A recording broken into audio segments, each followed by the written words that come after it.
Aku mau nanya nih, mungkin pertanyaan yang berhubungan sama anak-anak di seumuranku yang belum menikah.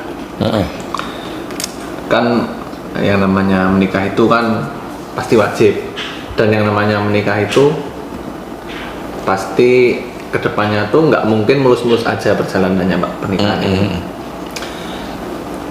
Yang pengen aku tanyain tuh gimana kita yang anak muda ini bisa nemuin jodoh yang setidaknya itu bisa selalu support kita, terus mau belajar syariat agama, terus yang kedepannya tuh bisa bikin keadaan keluarga kita tuh nyaman tuh gimana, keluarga aku dan pasangan gitu. Iya, kalau memang nikah itu kan sunnah ya. Jelas ya sunnah, jadi hukumnya bisa sunnah, rata-rata hukumnya sunnah. Wajib kalau sudah ada ketentuan tertentu menjadi wajib. Haram ada tertentu sehingga diharamkan untuk menikah ada. Ya, jadi diharamkan istilahnya. Nah, di titik ini sunnah aja yang kita bahas ya, yang sunnah.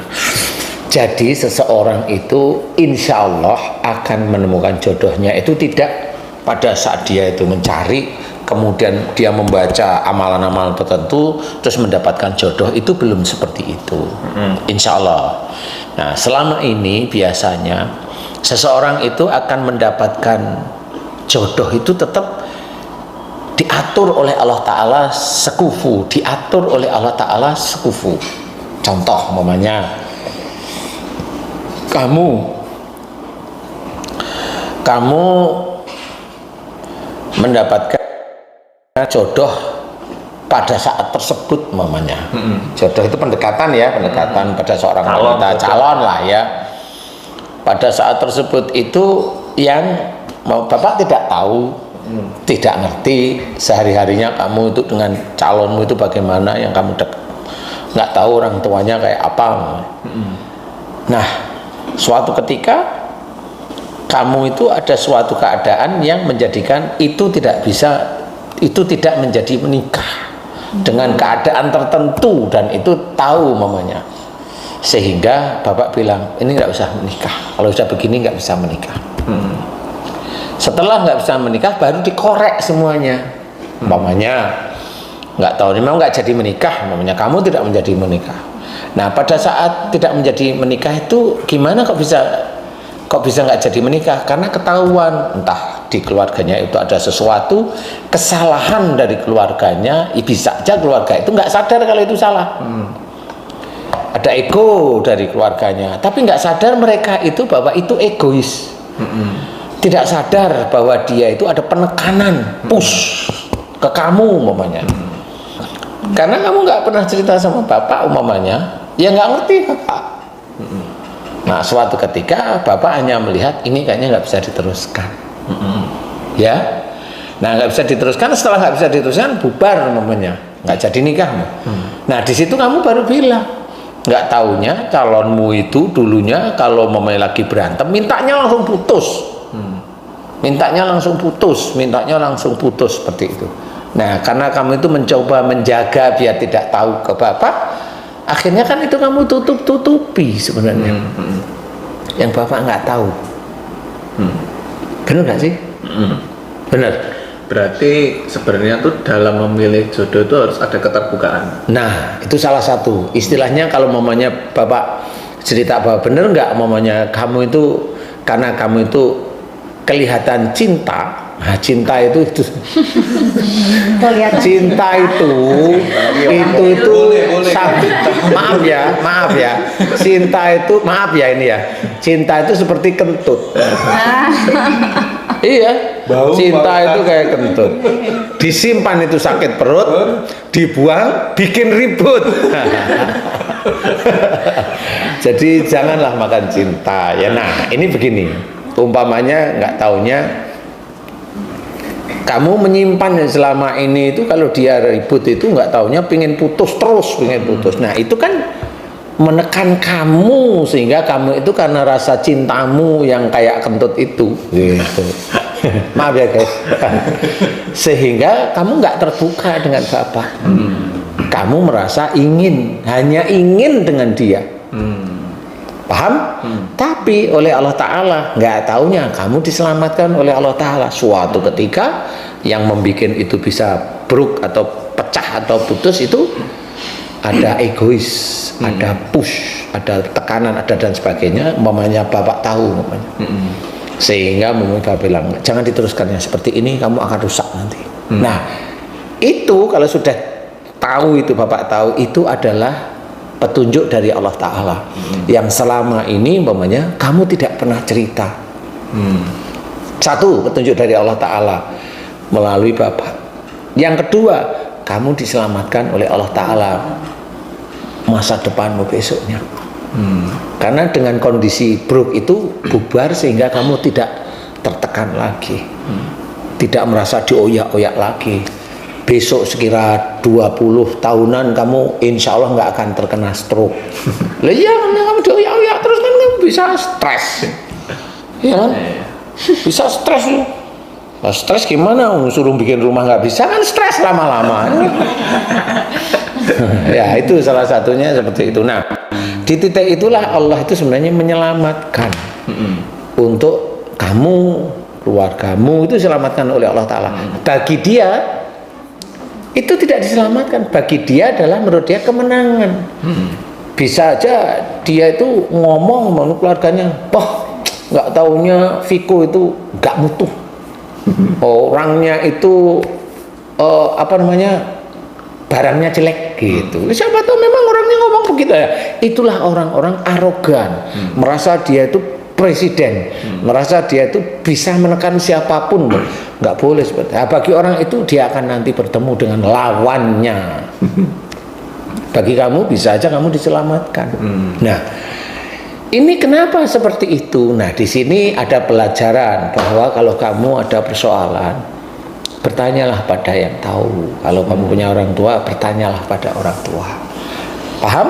Nah, kalau di titik ini, itu kan terjadi umpamanya. Tapi kalau gimana caranya sebelum itu terjadi? Nah, ini yang penting nih bagi remaja-remaja. Nomor satu adalah hormati orang tua. Karena ridha Allah itu tergantung ridha orang tua juga. Kalau kamu umpamanya sejak awal itu tidak menghormat pada orang tua, tidak ngeyelan umpamanya, ya dapatnya ya begitu-begitu itu. Sekufu, kenapa? Kamu dikasih tahu kan ngeyel. Umpamanya. Dapatnya kira-kira ngeyel nggak? Nah, itu sekufu itu. Nah, cuma barangkali Allah melihat banyak sisi, sehingga di situ kamu akan belajar. Akhirnya umpamanya kamu nurut. Nah, di situ nanti bisa aja mendapatkan seseorang wanita yang muslim, yang solehah, yang memang betul-betul ada di jalan Allah, mau nurutin kamu, tapi bukan nurut asal nafsumu, nggak boleh, ya toh? Nurut di titik-titik bagus. Nah, orang-orang rata-rata tidak tahu, anak-anak muda zaman sekarang itu tidak tahu. Biasanya dia itu kalau sudah banyak ngomong, dianggap oleh orang tuanya cerdas. Kalau dia itu berani sama orang tuanya, dianggap ini besok punya rasa tanggung jawab yang kuat. Oh, belum tentu. Bisa aja besok memang suatu ketika kalau anak-anak seperti ini, remaja seperti ini, dia menemukan calonnya yang sama, hobinya menekan. Kalau dia berani sama orang tuanya, menekan orang tuanya, nanti dia akan dapat calon itu menekan biasanya.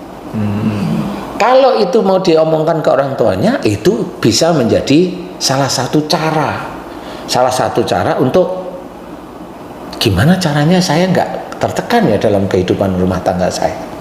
Itu harus seperti itu, dirembuk. Kalau momennya kamu dulu itu nggak dirembuk, nah itu salahmu. Tapi kalau udah tahu, ya dirembuklah.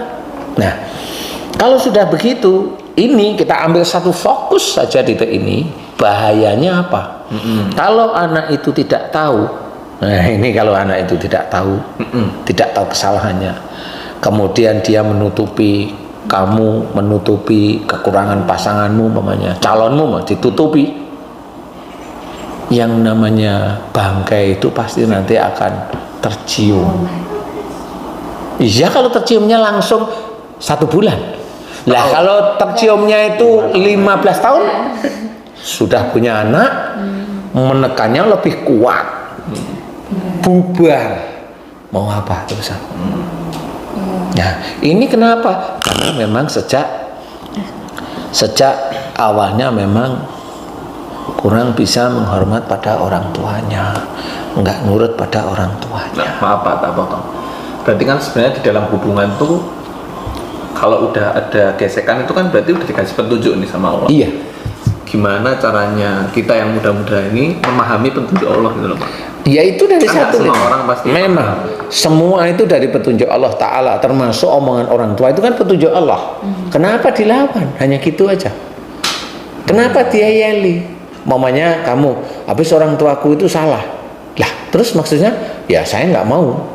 Saya harus begini sama orang tua saya karena orang tua saya salah. Nah itu nggak boleh seperti itu. Masuk ego bukan itu?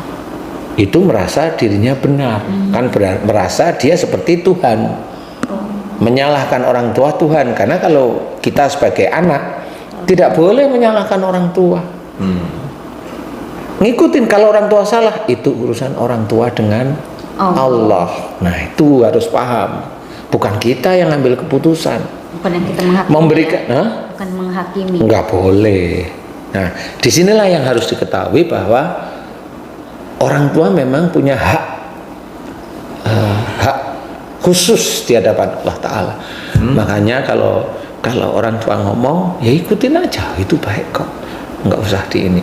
Kalau orang tua salah, ya itu urusannya sama Allah, bukan dengan kita sebagai anak. Kalau orang tua salah sama ibu, salah sama ayah, atau ayah salah sama ibu, itu urusan mereka berdua sama Allah.